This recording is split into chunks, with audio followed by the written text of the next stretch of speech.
The warmth of his palm and his gentle words made Ruby feel a warmth she had never experienced before. All her gloom turned to tears in that instant. The dancing snowflakes dispersed with them, waiting for her would be the warm spring sun. Meanwhile, the reason Aaron could spot Ruby's signs of purging at a glance was because her mother, in the year of her death, had also been pathologically obsessed with external beauty. Until her death, her mother had maintained her slender figure through purging. Every time Aaron went to see her, she would grab her daughter and ask if she looked ugly. Realizing her extreme behavior, she would then constantly apologize to her daughter. But she still didn't want anyone to know about her condition. If so, she would rather die. The once noble Duchess had now become like this. Aaron didn't understand. Even now, only she and a few servants knew about her mother's condition. That's why she got so emotional when she discovered the scars on Ruby's hands. The Duchess's experience reminded Ruby of her sister from her previous life. She was the only one who had been kind to her. Her sister's experience was very similar to the Duchess's, and having been raised by her sister, she was inevitably influenced. Please don't tell my husband, she didn't want him to know. But that wasn't the most important thing right now. Because the frost dragon that had slept for 1,000 years had awakened. The whole empire was on high alert. But preparations had been made to deal with it. Aaron reassured her sister-in-law, telling her not to be too afraid, but also not to run away alone again. During the days Ruby was missing, she had been very worried. Her brother said they found sister-in-law near the frost forest. And it was the self-defense force that discovered her. Her brother was now discussing a reward with them in gratitude. Ruby became more and more confused as she listened. She had awakened the frost dragon, and her husband had personally led the search for her. Yet he hadn't mentioned a word of this to others. She didn't understand why her husband did this. Even Iskai himself wasn't clear. This raised suspicions from his uncle the emperor. If it had been before, considering the interests of both countries, Iskai would have already put that woman on a ship back home. But for these 4 days he had turned the capital upside down looking for her. She is the Pope's daughter. And also your wife. Emperor Uncle understood his nephew's thoughts very well. After all, he had been through it himself, whether out of duty or whatever reason. Once emotions get involved, the result is often regret. Iskai couldn't listen to any of it. His uncle was nagging just like Aaron. He turned away and went to seek advice from the knight's commander. Does your wife also run away from home? The commander was taken aback, surprise filling his one eye. Iskai had come in with a worried face. So this was what was troubling him. He coughed twice to ease the awkwardness. Rather than running away, it's more like going back to her parents' home. Is your wife also running away because she doesn't want to see you? That's not it. It would be better if Ruby could just tell him the reason directly. Iskai was actually reflecting on himself. The commander happily teased him. Carefully examining his subordinate, he had a question in mind. You don't look at your wife with such fierce eyes, do you? The commander teased while patting his shoulder and passing on experience. When it comes to treating a wife, you should spoil her unconditionally. Not only accompany her to various social occasions, but also give plenty of gifts and reflect on your own mistakes to the greatest extent. These were the commander's years of accumulated experience, but Iskai couldn't understand any of it. The path to pampering one's wife still needed slow comprehension. And his transaction with the self-defense force along with a few knights aroused the gray-haired man's dissatisfaction. He wanted him to tell the commander about this matter as soon as possible. Once exposed, they would all be in trouble. You go tell him. Seeing the gray-haired man so agitated, Iskai finally couldn't hold back. What are you waiting for? Go report it. His slightly threatening aura thoroughly angered the gray-haired man, but he only dared to speak without taking any actual action. Yes, such a coward would naturally be afraid. AI Eban also looked down on the gray-haired man. The gray-haired man was furious upon hearing this, but was ignored by AI Eban, who blocked him behind. Wouldn't all the trouble be gone if we just killed this guy? But to Iskai it wasn't that simple. Too many things had happened to Ruby lately, like being targeted and attacked by monsters. It was very likely a plot from Romana. His father-in-law was powerful, and if he used his daughter to deal with the North, he certainly wouldn't stop at this. But all of this seemed too rushed. Ruby obviously knew nothing. So what to do next? Faced with questions from colleagues and friends, he didn't know what to do and didn't dare to answer. Although children are often like their parents, he didn't want to be as emotionally fragile as his mother, breaking at the slightest touch. His mother had always seemed so happy. But in the end, she still hanged herself from the willow tree in the courtyard. He was afraid, he was terrified. He was afraid of becoming someone like his father. He was afraid Ruby would meet the same fate as his mother. Initially, when Ruby said she liked him, he just thought it was a provocation from her for a divorce. But even though he knew nothing about love, he understood that when someone says they're willing to be beaten out of fear, it's definitely not because of love. What was she afraid of and what was she hoping for? None of this could be known. The dignified daughter of the Pope had so many scars on her body. Even he, an outsider, was shocked to see them. As the cardinal's brother, how could he sit by and watch his sister being tortured? He really didn't understand. He had wanted to ask for clarity, but feared hurting his wife's heart. After all, burying the truth might lessen the pain. When his wife was bullied by servants before, he had turned a blind eye and not corrected it in time. Although he said he would kill everyone, he was more angry at himself. Looking at his wife lying in bed, all he felt was heartache upon heartache. Just as Iskai was about to realize, and the two were about to see better days. Her older brother on the other side couldn't sit still. He had never agreed to this marriage in the first place. It was their father who married Ruby off despite everyone's opposition. That Northern Holy Knight was quite peculiar, actually marrying Ruby to protect his sister. Who gave him such courage? But hearing he was an ascetic, he felt somewhat relieved. What surprised him was that Ruby had caused such a commotion this time. His subordinates brought news that they had searched for 4 days and nights. Such a docile lady could cause so much trouble. Even his subordinates couldn't help but joke. The master had said before that his brother-in-law was a fool, but now it clearly wasn't so. Just mentioning the words brother-in-law made the older brother uncomfortable. To him, brother-in-law Iskai was like a piece of paper to be used and thrown away, nothing more. But thinking about the sight of them holding hands, he felt very unhappy, wanting to fly over immediately and chop off that man's hand. But currently he was too busy. His subordinate paused upon hearing this, his face full of a devious smile. It had been a long time since he had laid hands on the young lady. Fortunately, the older brother was also a pervert. How could such a good thing be left to others? Just need to keep close watch. While Ruby had been sick for half a month, the little princess and Aieban's sister kept her company, helping her temporarily forget past troubles. Iskai suddenly appeared. She felt somewhat at a loss. Having not acted for so long, she could barely open her mouth. She accidentally twisted her ankle, falling forward, right into Iskai's embrace. Making a fool of herself right after meeting, her face was full of embarrassment. Fortunately, the two siblings were making noise beside them. This finally brought a smile to her face. But she hadn't noticed that Iskai's gaze on her was clearly different from his previous coldness. He suddenly bent down close to her ear. Ruby, I've kept it safe. The day they left the cave, the dragon had given Ruby a ruby. Hearing Iskai's words by her ear, she shyly said thank you. That ruby is also entrusted to you, although the ruby and her name sounded the same. But Iskai instantly understood her meaning, although he only responded with a hum. But this represented the beginning of their happiness. Looking at the dessert her husband handed over, she still habitually wanted to refuse. But she tasted the long-lost taste. A group of people sat under the tree discussing how to deal with the frost dragon.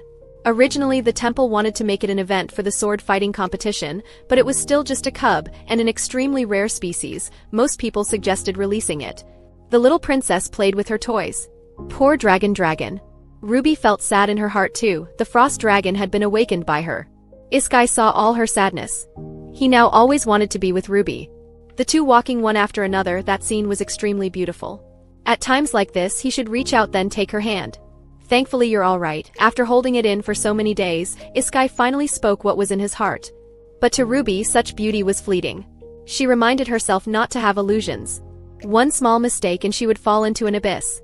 She was lost in thought. Suddenly, one of Iskai's questions made her very flustered. He wanted to know how she met Bubble.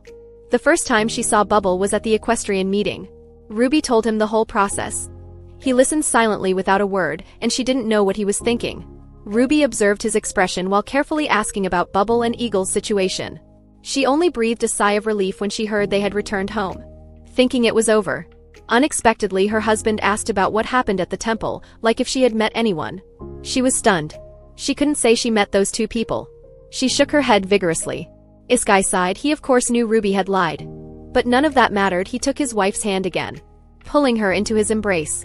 His wife was being bullied but wouldn't say. It's all right. He went directly to his childhood friend's brother. What exactly did you do? He demanded an explanation. Seeing the other stammer. Fine, then don't say it. He grabbed his face and gave him a good beating. Listen well. If you dare appear in front of my wife again, don't blame me if I kill you. Iskai finally got it, hearing his wife talk about the southern gardens, where flowers were more numerous than trees, with bird cages and fountains as decorations. Although he said it just sounded like an amusement park, just because his wife said it was worth seeing. The next day, work began in the garden. Ruby was confused. Her father-in-law was also bewildered. Why was his son acting so strangely? And no matter how beautiful they made it, it would only be temporary. If you're not satisfied, you can have them stop. The old father wanted to have them stop, but he didn't dare. A few days ago, his son had grabbed his collar with bloodshot eyes and told him to stay away from his daughter-in-law. If he made the craftsman stop, his son might eat him alive. If you can't accept it, then don't rush us about our first night. Ruby helplessly complained from the side. Her father-in-law was again urging her to resolve the first night issue. This time she surprisingly didn't feel repulsed but rather expectant. Because her heart was slowly changing. Another side, the sister-in-law also hired a cute little girl for her. Named Rona, though young, was capable and clever. Specially assigned as her personal maid. Thinking about how she wouldn't need to bribe maids to do things for her anymore. She was really happy. But the next moment she was confused again. With the sword fighting competition approaching, everyone decided to hold a banquet beforehand. And it was specifically for Ruby. Her brother would handle any problems, she just needed to look beautiful, no need to worry about anything else. Although she said okay on the surface, she was very anxious inside. Since the Freya poisoning incident, her already poor reputation had become even worse. Iskai actually wanted to hold a banquet for her at such a time, it was hard not to suspect there were ulterior motives. But surprisingly, the next day she was invited to the temple by the Archbishop. Not only did he care about her health, but also formally apologized for her being implicated in his niece's poisoning. He even wanted to keep her for lunch. But I already have plans with my husband. Hearing she was going with her husband, the Archbishop seemed to hesitate for a moment. Although just for an instant. Ruby sensed something unusual but couldn't say what it was. My lady. It was Andy. She had come to take the lady to lunch. The Archbishop expressed his envy. It seems Iskai cherishes you very much. Hee, how could that be? But honestly speaking, she really couldn't understand her husband's recent series of actions. Even Andy had been assigned as her personal guard. Looking at the feast comparable to a royal banquet. Ruby was deeply shocked. Do you always eat like this outdoors? Her husband said going home was troublesome, she said. Isn't this more troublesome? Seeing her not eating properly again. Iskai glanced at her. No appetite? Or did the Archbishop give you something good to eat? Not only was he jealous, but personally served ham to his wife. Ruby was stunned for a moment. What's wrong? I've fallen for your gentle offensive again. The knights on the side were dying of embarrassment. But speaking of which, what's the theme of the banquet being held for me? She had originally wanted to get some information from her husband to prepare for winning him over. But he wouldn't reveal anything at all. She didn't plan to ask further anyway. One day she would wear seductive clothes and lure her husband to her room. But would that be too much? Her thoughts were flying everywhere. Suddenly someone mentioned the sword fighting competition. And even brought up her brother. The air instantly fell into silence. Although she wore a smile on her face, she was very averse inside. After all, Iskai certainly must know about the scandal between her and her brother. Even if she could do nothing, she at least hoped her brother wouldn't be mentioned in front of her husband. She ate ham in big bites to hide her embarrassment. Her husband thought she really liked eating it. Do you need anything else? The sudden question put huge pressure on her. She reflexively batted her eyelashes. I need you. Others quickly excused themselves, saying they had matters to attend to. Ruby was mortified on the spot, wishing she could immediately move to another planet to live. Seeing only the two of them left. Her husband showed no concern about the previous topic. Can we progress our opening directly about the night? But before she could finish speaking, the man immediately refused. Wait until your body is better, don't push yourself. Hearing these words, Ruby stared with unwillingness. She slapped both hands on the table, wanting to prove she was fine. Unexpectedly, the table was so unstable, almost tipping over all the wild game. Hot water spilled on the man's arm. She trembled in fright. I'm sorry, are you hurt anywhere? She was flustered, but suddenly noticed her husband's handkerchief. This handkerchief was the one she had personally embroidered and given as a gift. She thought it would have been thrown away as trash in some corner, but surprisingly he had kept it. Her anxious heart couldn't help but flutter. Soon it was the day of the banquet. Under the maid's preparations, she was as beautiful as an elf. Even Aaron was stunned. Our Ruby is truly adorable. Since her heart-to-heart talk with Aaron, their relationship had grown increasingly close. Although she didn't know how long this peaceful life would last, she was already very content now. Attending a banquet held specifically for her for the first time. She was extremely nervous. What if no one paid attention to her? What if her husband refused to dance with her? Just as she was thinking this, she ran into her husband. 8-pack abs clearly displayed before her eyes.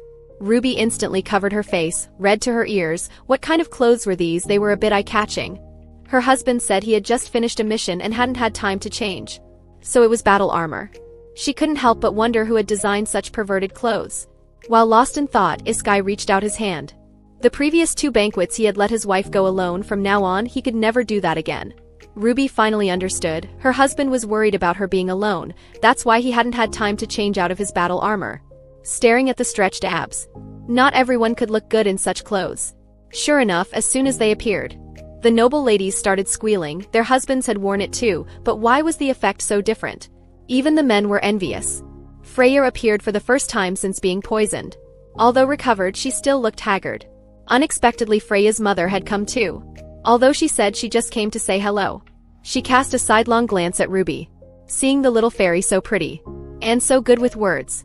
It seems Southerners are all quite uninhibited. Harboring who knows what ill intentions. Enough, Iskai directly ordered them to leave. The old woman was so angry that she took it out on her daughter, criticizing her for having disheveled hair. Ruby touched her own bun hairstyle, feeling an indescribable discomfort. You look very good like this. Her husband's compliment instantly improved her mood. Would you like to dance? Aaron and Aieban couldn't help but complain, afraid she would make a spectacle. Unexpectedly, Iskai agreed immediately. The two stood in the center of the dance floor. Ruby felt like she was dreaming. In the original story, Iskai had never danced with any girl. But now he made an exception for her. Holding hands. With music playing. Looking at the tightly pressed abs, she felt a bit dazed. Originally she wanted to seduce him. But now it seemed. How had she ended up being the one seduced? It was their first time dancing together. Not only did they amaze everyone, but also made Freya's eyes red with anger. Watching the girl's light dance steps. Her uninhibited smile. So she could shine brightly too. Iskai couldn't help but stare in a daze. He cooperated by reaching out his hand, pulling the girl's hand for a dip. They ended their dance together amid enthusiastic applause. Seeing how they looked at each other, Freya on the side was extremely jealous. Thinking of a few nights ago, she had accidentally discovered her brother crying. She wanted to find out why, but saw her brother had been beaten and was swollen. Tell me, which bastard did this? She looked ready to eat someone while holding back her anger. But she never expected the bastard she spoke of would turn out to be Iskai. And it was for that witch who had been married 5 times. She couldn't believe it at the time. Today, seeing Iskai's abs outfit, seeing the sweet scene before her, it would be a lie to say she wasn't resentful. But she still pretended nothing was wrong despite her swollen red eyes. After Iskai was called away by the Duke, she spoke in a tone showing familiarity with the Duke and son's relationship, showing off in front of Ruby. Then took Ruby's hand, saying she wanted to take her to play together.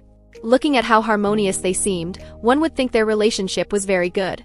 But at least Ruby was happy. She had just danced like an elf, drawing noble ladies to come ask for instruction. She went into teaching mode on the spot, the ladies squealing with delight. Some even started gossiping, envying Ruby for having such a wild husband, asking if her heart had raced. The harmonious atmosphere let her tense nerves relax quite a bit. Seeing everyone in good spirits, she spoke in a sweet voice with an embarrassed face. Of course my heart raced.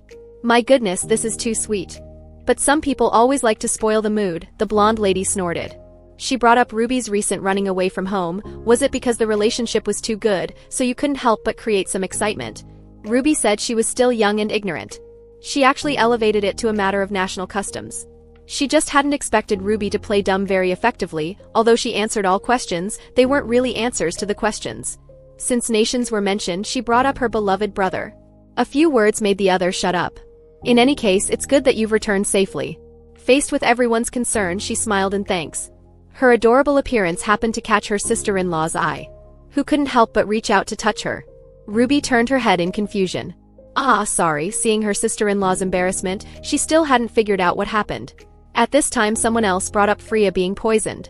If only they could catch the culprit soon. Freya graciously said not to mention it, but glanced to the side with grievance. Ruby was speechless and awkward, as if she were the culprit. But before knowing the truth, she couldn't blame someone who had been hurt. Her thoughts couldn't help but wander. That day when Freya fled on horseback, was it fear or something else? She didn't want to guess at others' ill intentions, but also dared not trust anyone. This was currently the best choice she could make to survive. She got up and went to the washroom, wanting to use cold water to clear her head.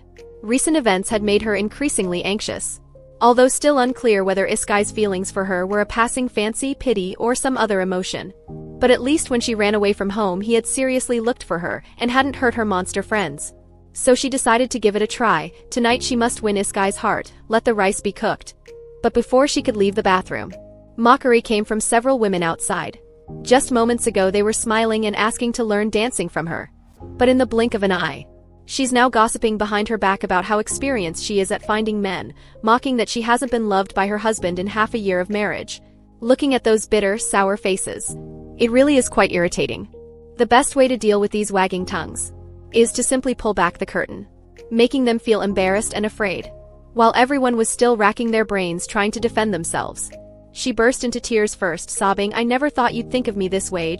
I really should have died at the hands of those monsters." The group, not knowing what to do, hurriedly apologized.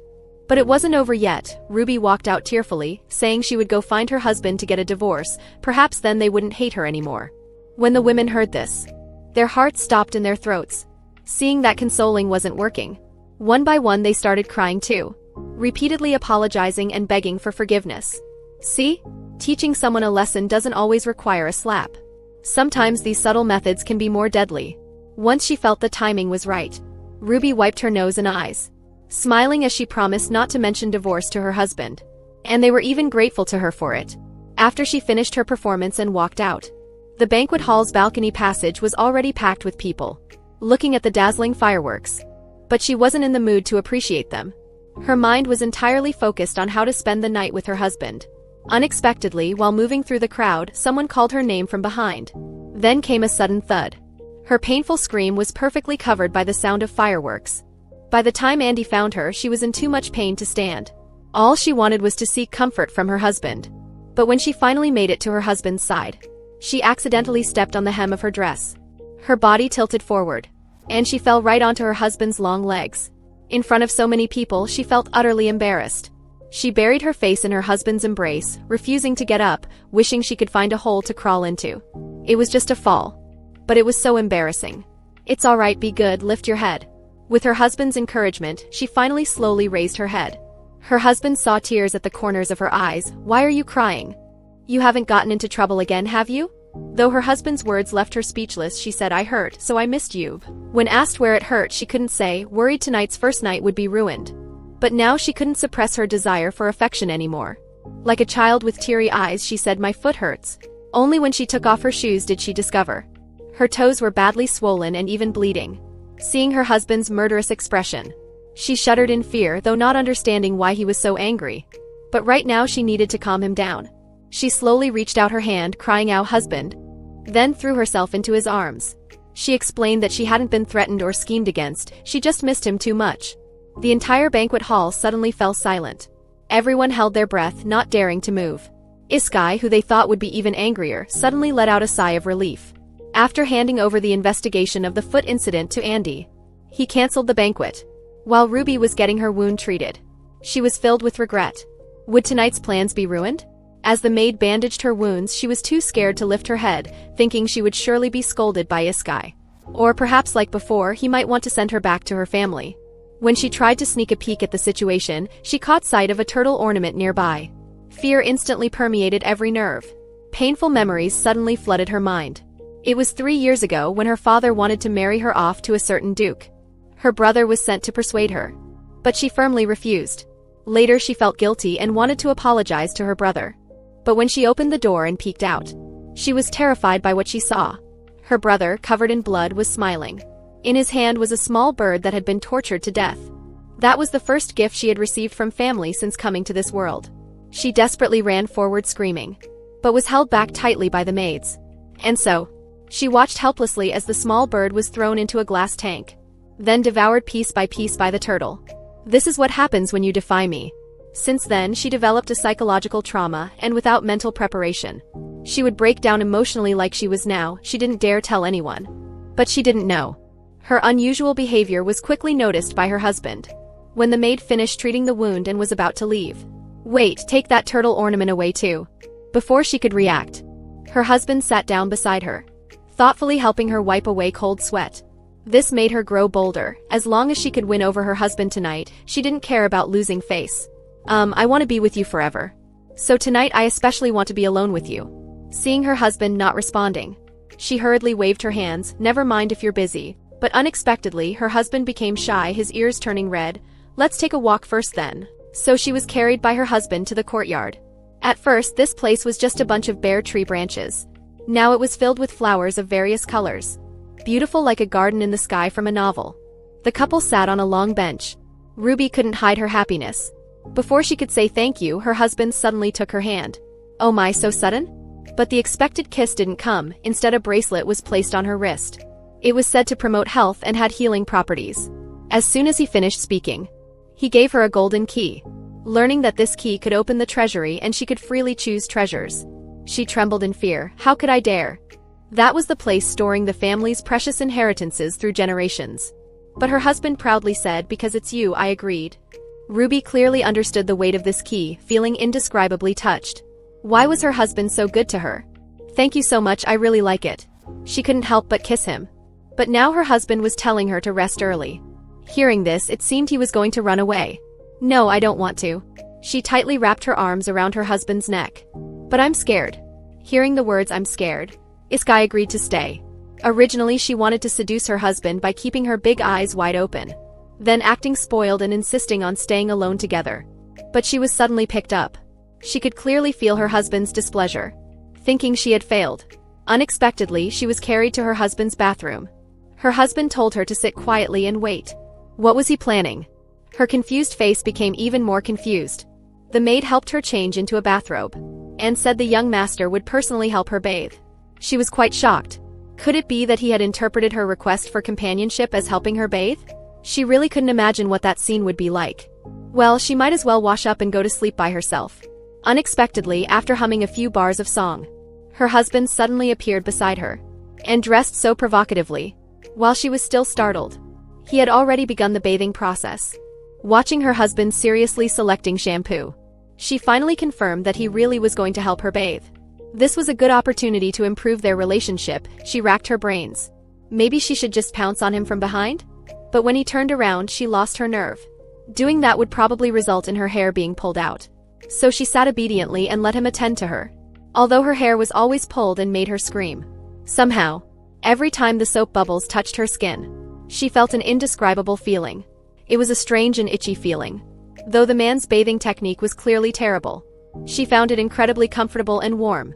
Feeling the gentleness transmitted through his rough hands, her heart raced and she couldn't help blushing. But he maintained a calm and serious expression, completely not treating her as a woman. Ruby suddenly felt competitive. She wanted to help wash her husband too. Unexpectedly, her husband's face suddenly darkened. Are you really treating me like a stone? Not listening to her excuses, he abruptly put down her soap-covered leg, saying, handle it yourself, then turned as if to leave. No, absolutely not. She shamelessly clung to her husband's arm. No matter what her husband said, I won't let you leave. Her husband said he wouldn't leave, but she wouldn't believe it, so they remained in a standoff by the pool. Unexpectedly, her knee slipped. She lost balance and fell backward. With a splash. The expected pain didn't come when she opened her eyes. She met her husband's impatient gaze. Sensing trouble, she quickly asked about her husband's condition, completely unaware of how alluring she looked at that moment. Even though Iskai was the abstinent type, at this moment he couldn't suppress the restlessness in his heart. He picked up his wife and headed upstairs. Ruby was terrified, being suddenly carried away like this. Based on past experience, it was the prelude to being beaten. Her husband told her to stand still. She was so scared she didn't dare move, thinking if it hurts, she'll just grit her teeth and bear it. But the expected whip didn't come. What fell was her husband's gentleness as he wiped away her water droplets. She didn't understand. Aren't you angry? What do I have to be angry about? Her husband's gentleness touched her scarred heart. But the indelible scars on her body represented her poor and miserable past, and were secrets she didn't want her husband to discover. Sorry, I'm a bit shy. She knew very well that pity and sense of responsibility were only temporary, and her relationship with her husband was like a small boat in stormy seas. When the waves hit, it could easily capsize. She once thought she could change the plot, and even tried to prevent Freya from being poisoned. But the results proved she was overconfident. Perhaps she was too lost in thought that when her husband mentioned her so-called family, she couldn't control her tears. No matter how much she wiped them, they wouldn't stop. Unexpectedly, her hand was tightly held by her husband. Then he gently pressed her hand against his eyes. Don't cry anymore, please. Seeing tears flowing from his wife's eyes, he was going crazy. What should I do to make you feel secure? Thinking about how he always avoided her under the pretext of being considerate. I'm sorry, I won't do that anymore. But before becoming true husband and wife, Iskai decided to give Ruby the choice. Whether to leave now or stay. Whatever the choice for you, I can do anything. But once she stays. Even if Ruby begs to leave, he absolutely won't let go. Looking at the sincerity and loss in his eyes, Ruby was genuinely shocked. In this cursed cage, there was actually someone willing to spend their life with her. Her arms slowly climbed up his long neck. I want to stay here and spend my life with friends and you. The weight of this sentence was enough to dispel the unpleasant past. She stood on tiptoe when she touched the softness of his lips, feeling his passionate response. At this moment, her husband's loving gaze had already explained everything without reserve. Who had fallen into the trap? Who had been ensnared? What exactly made her husband fall into love's swamp? Although she no longer knew. But hearing her husband call her name and say I love you, she could be certain me too. Thankfully you're willing. As the solemn bells of the temple rang, everyone witnessed their qualitative leap. Ruby also became increasingly busy. Recently she received hundreds of invitation letters. From small afternoon teas to various social activities. Her sister-in-law was even preparing to transfer the household management rights. She worried it would cause resentment from others. I'd like to see who dares. Her sister-in-law suddenly darkened her face, firmly supporting her as the family's mistress. Though she was happy, she still knew her place. If she suddenly participated in family affairs, the head maid would surely cause trouble. So she politely declined, using the excuse of not wanting to make trouble. But Aaron was determined, planning to teach her bit by bit. Speaking of this, Aaron suddenly remembered. Since Mother's death those few years ago, the Duke's mansion had always been managed by the head maid. Whenever Mother was mentioned, she always couldn't help feeling sad. She remembered when Mother was around. Sometimes she was like a luxury-pursuing noblewoman. Sometimes like a life-abandoning madwoman. And her parents were always arguing. She didn't know the specific reason. She only knew that Mother's death was the catalyst for her brother and father's deteriorating relationship. And the reason her brother chose to become a holy knight, only hoping to see Mother one more time. She accidentally spoke of her brother's past, but this is her exclusive secret just between us two. Hearing the word exclusive, Ruby bloomed into a smile. But what surprised her more was that several senior knights actually sought her out privately. Seeing the blonde man's hesitant manner, it seemed he had something important to say, yet couldn't get it out after a long while. This frustrated the gray-haired man beside him. Shouting that it was too slow, having no choice, the gray-haired man had to say it himself. Madam, do you know about frost wolves? Ruby certainly knew. Because unlike other monsters that dissipate after death, they not only leave behind magic crystals but also their corpses. So she had a deep impression. If that's the case, can you communicate with frost wolves? Ruby paused. She remembered her husband telling her to stay away from monsters for now. She originally wanted to refuse. But hearing the blue-haired man's sarcastic tone, saying she wasn't very useful, her anger immediately flared up. Putting her husband's words aside for now, she firmly said, I want to go. After all, these people had also kept her secret. Consider it repaying a debt, more importantly. She wanted to shut up the blue-haired man forever. Moreover, the blonde man gave her a bag of chocolates. She followed them to the destination without another word. Looking at the wolves howling, she was almost scared enough to wet herself. But she still wanted to take a closer look. So she was escorted forward by the group. She finally saw clearly it was the most fierce alpha wolf. She told the others to stay put, then walked forward alone. She took off her heavy hood and squatted down. Hello. She thought she would be attacked. Unexpectedly, the alpha wolf also sat down, seeing that it had lowered its guard. Unexpectedly, half a leg suddenly appeared at her feet. Ruby jumped back in fright. But there were no wolves missing legs in the pack. They were circling around the severed leg. She could clearly feel the alpha wolf's deep emotions. It was sad and angry. She couldn't exactly describe what kind of emotion it was. But the alpha wolf was indeed grieving for not finding the leg's owner. Fortunately, through the wound on the severed leg, the blonde man and others determined it was likely the work of poachers. They prepared to turn nearby villages upside down, leaving only the blue-haired man to protect her. Just as she was worrying about what if the leg's owner was dead, suddenly someone thoughtfully handed her a blanket. And that person turned out to be Andy. She was suddenly dumbfounded. Where Andy appears means Iskai is also here. Just hearing a whap sound, the blue-haired man was sent flying far away. Iskai was furious. His subordinates not only planned all this behind his back but had bought off his simple-minded wife with just a bag of chocolates. And his wife was currently sneaking snacks with Andy. She guiltily put the chocolate back in her pocket. Seeing these people about to argue, everyone please calm down. She wanted to help persuade her husband. Unexpectedly, her husband turned his words toward her. Worried she would get hurt. Do these people look capable of fighting wolves? But Ruby felt very guilty. After all, she had always been causing trouble, but before she could get emotional. Her husband angrily drew his sword. Who told you to do this? I'm going to kill them. Ruby quickly explained that it was her fault everyone had to work hard looking for her. It was also her who awakened the frost wolf, almost causing everyone to lose their lives. Besides being good at comforting small animals, she was completely useless. But she still wanted to help her husband, not wanting to be everyone's burden. These words deeply moved the grown men. Her husband also stroked her head, telling her not to mind. After all, she was never a burden. The most important thing now was to resolve the frost wolf issue. After beating up the poachers, they brought the wolves back to the previous location. They thought this would solve the problem. Unexpectedly, this frost wolf was female, looking at its build and proportions. Iskai then realized this was the alpha wolf's mate. TDS beloved wife being hurt like this by humans. The alpha wolf probably wouldn't let it go easily. He decided to go alone to deliver the wolf's wife. Ruby disagreed. The wolves looked super fierce. She feared something might happen to her husband. The blonde man came over to comfort her, saying, Iskai can fight a group of ghosts alone, you don't need to worry. But she was still concerned and wanted to go together. However, she was rejected by her husband. At this moment, the female wolf suddenly groaned in pain. She immediately reached out to stroke it. Like comforting a child, there, it's okay, don't be afraid. The female wolf visibly became more docile. She proudly looked at her husband, thinking surely he would take her along now. But still no, seeing that reasoning wouldn't work. She blinked her emotional eyes. Please? I want to be with you. Her husband indeed had no resistance. Had to let her come along. Fortunately, the alpha wolf didn't go berserk. The alpha wolf lovingly kissed his wife. Look at their intimate behavior.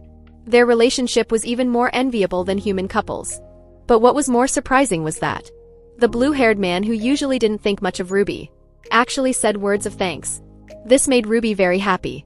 Finally feeling like she was a bit useful. Hearing her husband praise her capabilities, she smiled even more brilliantly. Seeing her smile, Iskai was also happy. Having been outside for so long, his wife had gotten all smelly. He pulled her over in one motion. Little one, don't move, let me wash you. She thought it would be like last time in the bathroom. Unexpectedly, it was a different way. Only after 2 hours did they reluctantly separate. He wanted to go further but was stopped by his wife. Someone was standing not far away and still underage, currently red-faced with embarrassment. He turned and rode away at full speed. The couple silently gazed at each other. The next second, they both burst into smiles. He picked up his wife and put her on horseback. Let's go, we're going home. The words going home were inexplicably warming. Okay, let's go home. Meanwhile, her brother's subordinate's plan hadn't succeeded. They had intended to hurt Ruby's foot to drive a wedge between the couple. Unexpectedly, not only did they fail, but it made the couple's relationship even better. Should have broken her leg instead. The black-robed man was already furious, and someone in the shadows was still mocking, ridiculing him as matchmaker. Isn't this our great spy master? Following his gaze, his so-called spy master turned out to be the Grand Bishop of the temple, Freya's uncle. On the other side, the first ray of morning light shone through the window. She opened her eyes, seeing her husband's handsome face. Hearing him say he had to go to work now, she felt reluctant in her heart. If only I could go with you. Iskai felt the same way.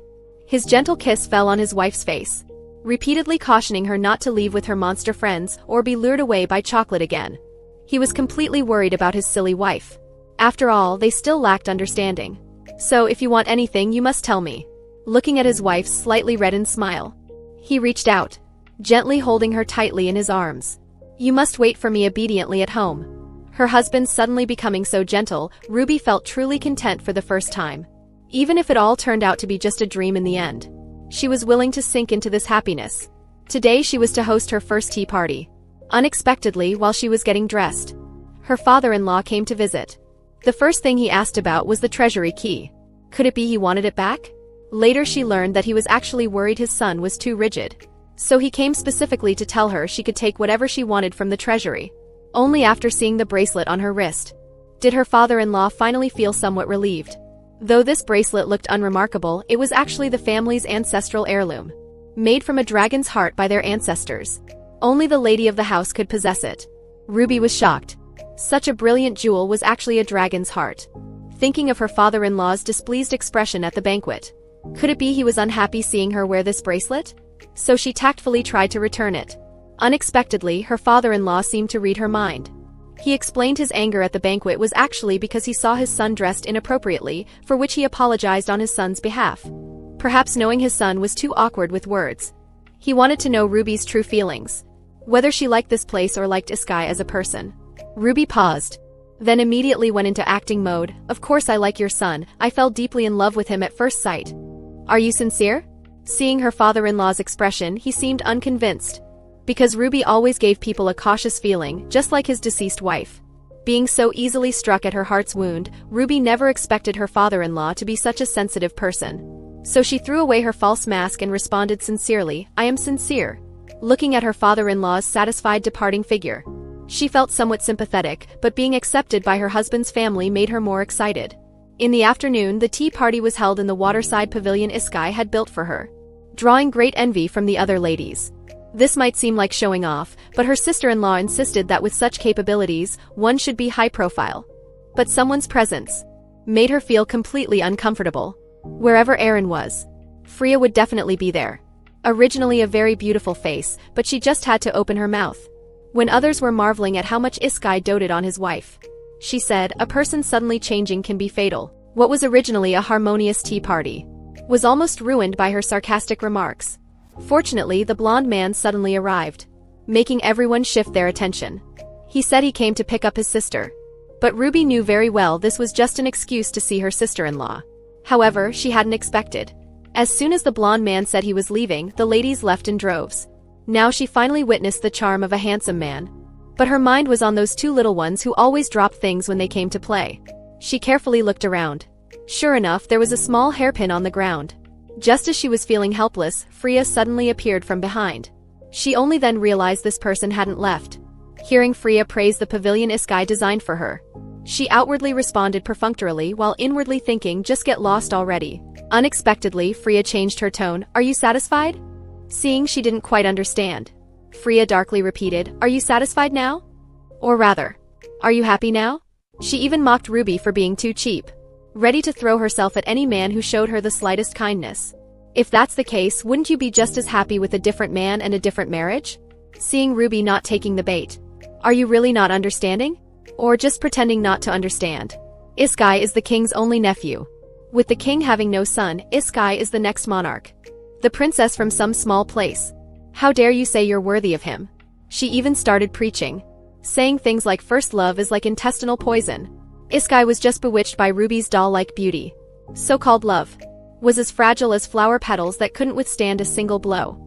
Actually, even without her saying it, Ruby understood that human hearts were most fickle. After all, she experienced it every day. But this wasn't a reason for her to back down. You keep talking about my husband. But I don't recall my husband ever mentioning you. Struck at a sore spot, Freya indeed froze. Her lips twitched slightly. She forced a big laugh. You probably think I'm your love rival. Still thick-skinned enough to say this is a kind of carriage. But she believed that for the glory of the North, Iskai would eventually make the right choice.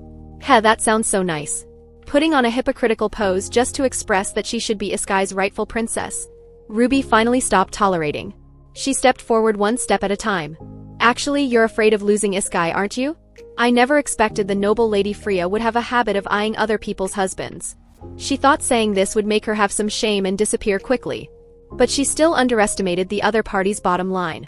Suddenly, Freya splashed a cup of tea on her own face. People who returned saw this and thought Ruby had thrown it. At this point, she became the villain in everyone's eyes who bullied kind people. Her sister-in-law asked her why she would do such a thing. She simply kept quiet. After all, no matter how she explained, no one would believe her. But unexpectedly, the blonde man wasn't misled. Instead, he rationally let her tell the truth.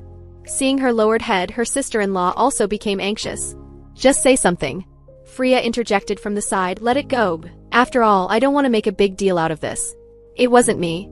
Ruby finally couldn't take it anymore. She held back her grievances. Whether in the past or now, I really haven't done anything.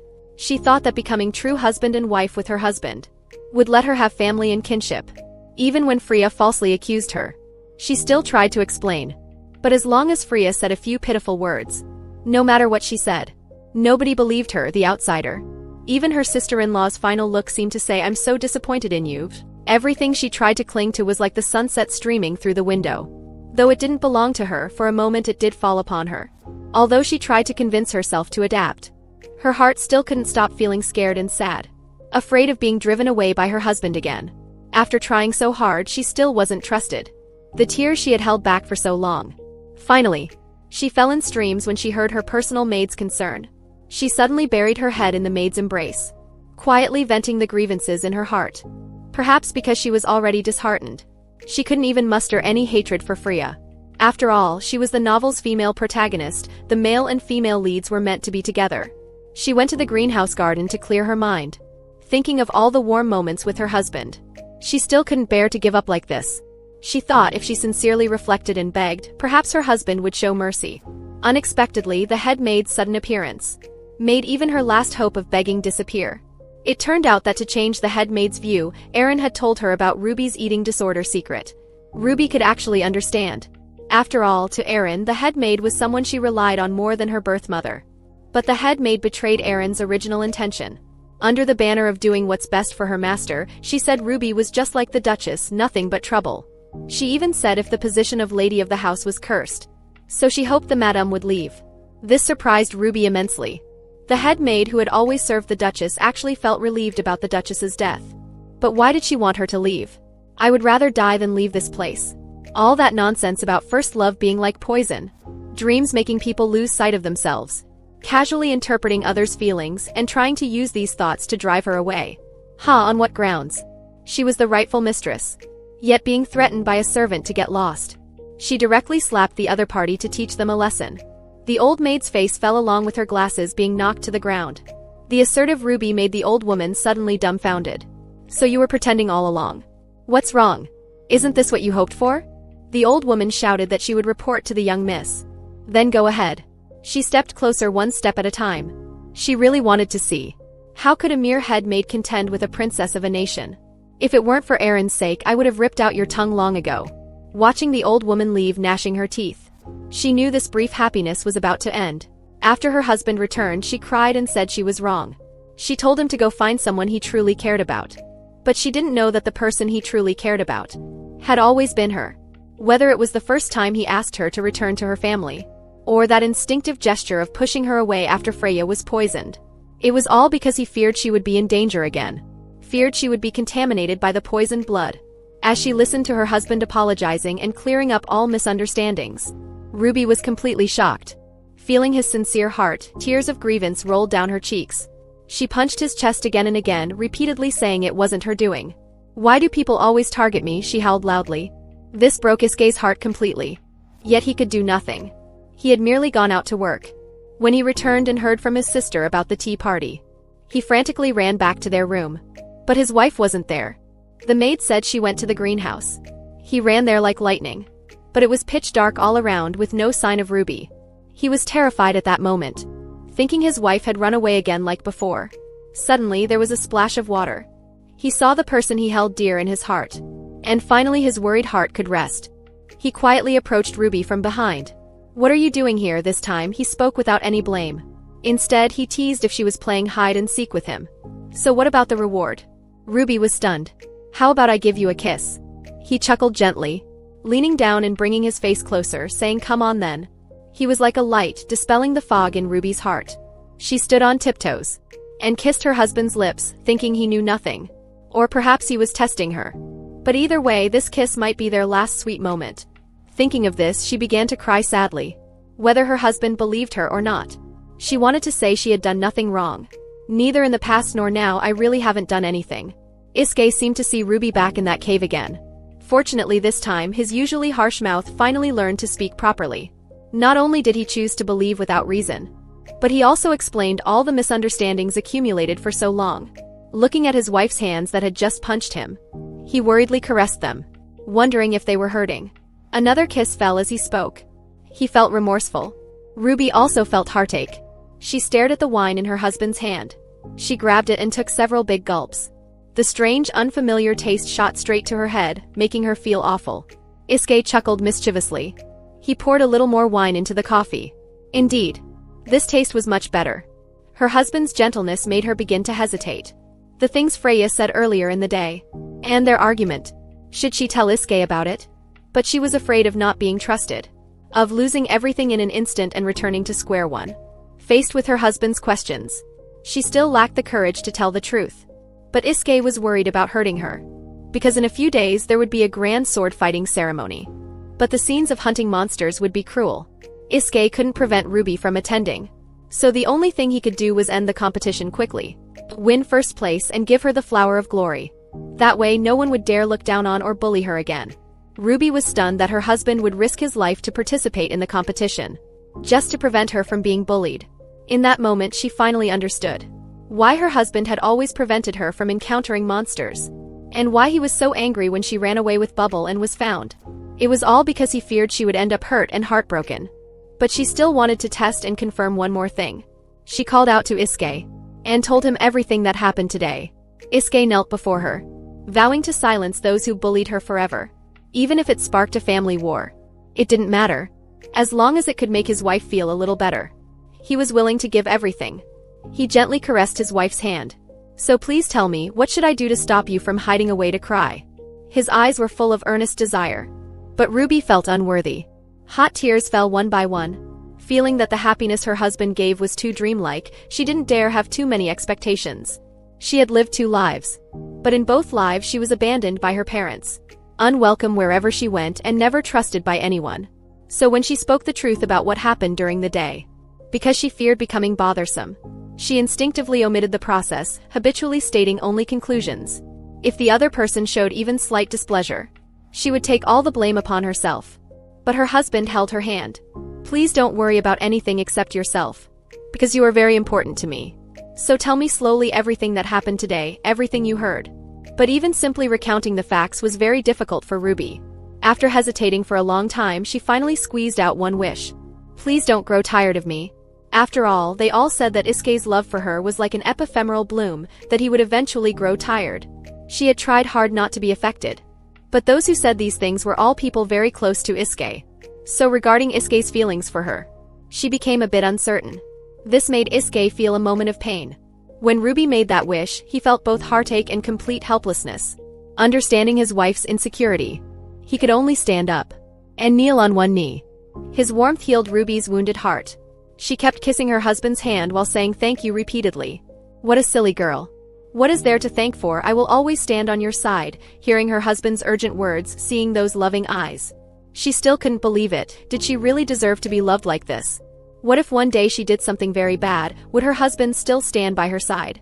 Unexpectedly, her husband stood up, lovingly touching her forehead, saying he would not only be her accomplice, but they would be of one heart as husband and wife. She finally showed a hint of a smile. What if she became spoiled? It's okay, you can be even worse. Her husband's doting completely defeated her. A kiss suddenly came forward. She was willing to be blinded by the dream her husband created, and hoped magic would happen to her. Meanwhile, Aaron's mood remained very heavy. Was the truth Freya spoke really how things originally were? As close friends who shared everything, she should have believed without reservation. But she felt something wasn't right. When she first met Ruby, she actually felt more sympathetic pity, even a tiny bit of relief. After all, if Ruby hadn't married into the family, she would have married there. But thinking of Ruby's timid appearance, what exactly was she afraid of? And why was Freya so eager to defend herself? Before she could think it through, the butler came to report that something had happened in the front hall. She ran over with clicking heels, only to see Isuke holding a sword against the head maid's throat. She used her life to shield those under her brother's sword, only begging her brother to spare the wrongdoing servant. After all, to her, that servant was like a mother. But when the lies were exposed, the head maid still refused to repent.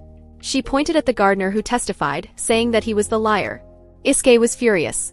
Such a shameless person had actually stayed in the Duke's house for so long. But Aaron felt terribly guilty. If she hadn't revealed Ruby's secret, the head maid wouldn't have said those things. After all, this was her fault. How could she let the head maid take the blame? She turned around, telling everyone to leave, but was harshly stopped by Isuke. He wanted everyone to watch with wide eyes what happens to servants who disrespect their mistress. But I have something to tell you. It's about Mother and Ruby. It absolutely cannot be heard by outsiders. As soon as Aaron finished speaking, she signaled the butler to take everyone away. Isuke didn't understand things that outsiders couldn't know. How did the head maid know so clearly about these things that couldn't be known by others? If that's the case, then there's even more reason to dispose of her. He raised his sword to kill her. Unexpectedly, Aaron suddenly stepped forward to block him. Her action startled him completely. "Please, brother." Aaron promised she would handle this matter. "What about Ruby then? Painless punishments will only let the same things happen again and again, don't you understand?" Aaron of course understood everything, seeing her brother's displeased expression. "What about you? Why does she protect the head maid so much before mother's death? What kind of life was she living? As her brother, how much do you know? Her beloved mother." Grabbing her throat. "It's all because of you that the Duke won't come see me." Mother truly had murderous intent towards her. When her life hung by a thread. The one who came to save her wasn't her brother or father, but her wet nurse, the head maid. A feeling of suffocation surged in Isuke's heart. He had always known mother had a mental illness, but he never knew about what his sister had endured. "Why didn't you tell me? At least he could have helped share the burden." Aaron held back her grievances, wanting to say. But once spoken, mother's illness could no longer be hidden. Moreover, brother had to receive air education every day. Too busy to even have a chance to see her. So besides the head maid, who could she rely on then? What could she do? Therefore, she absolutely could not allow her brother to kill the only person who had protected her. Isuke could only let them leave. He was now full of guilt. He remembered the wounds on his sister's face back then. He thought she had been bullied by others, but his sister said she was accidentally scratched while playing with mother. Still comforting him not to worry, the sword in his hand gripped tighter and tighter. Yet he no longer had the courage to act. If only when his sister held him back. He had properly cared about her concerns. Would the outcome have been different? On the other side, Aaron couldn't believe.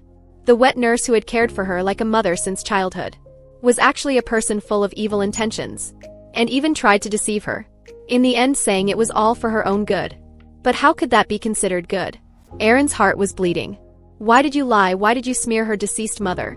Seeing the wet nurse kneeling before her again, constantly apologizing and begging for forgiveness, she was bitterly disappointed, holding back her reluctance. "You leave right now." Ignoring the wet nurse's terrified expression, she grabbed the packed suitcase that was already prepared and threw it in front of the head maid. "You will never step foot in this place again." The head maid completely panicked, tears mixed with cold sweat, tightly grabbing her young mistress's skirt, trembling and begging for another chance. But no matter how much she pledged her loyalty, Aaron didn't want to hear anymore, her tear-stained face full of resolve and disappointment. She yanked her hand away from the head maid's grasp and walked out the door. Having to personally drive away someone so close, she felt more heartbroken than anyone. But with her brother's temper, he would surely have killed the wet nurse in front of everyone. Yet that was her closest person. Except for blood ties, no different from a mother. How could she watch her wet nurse die? This outcome was perhaps the best choice for everyone.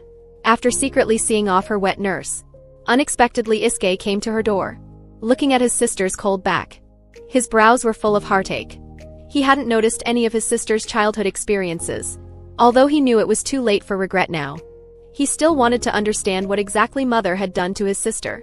"Can you tell me?" And the cause of those things was because mother had developed an illness where she would vomit after eating. Sometimes eating very little or not at all, but sometimes eating as if she hadn't eaten for several lifetimes.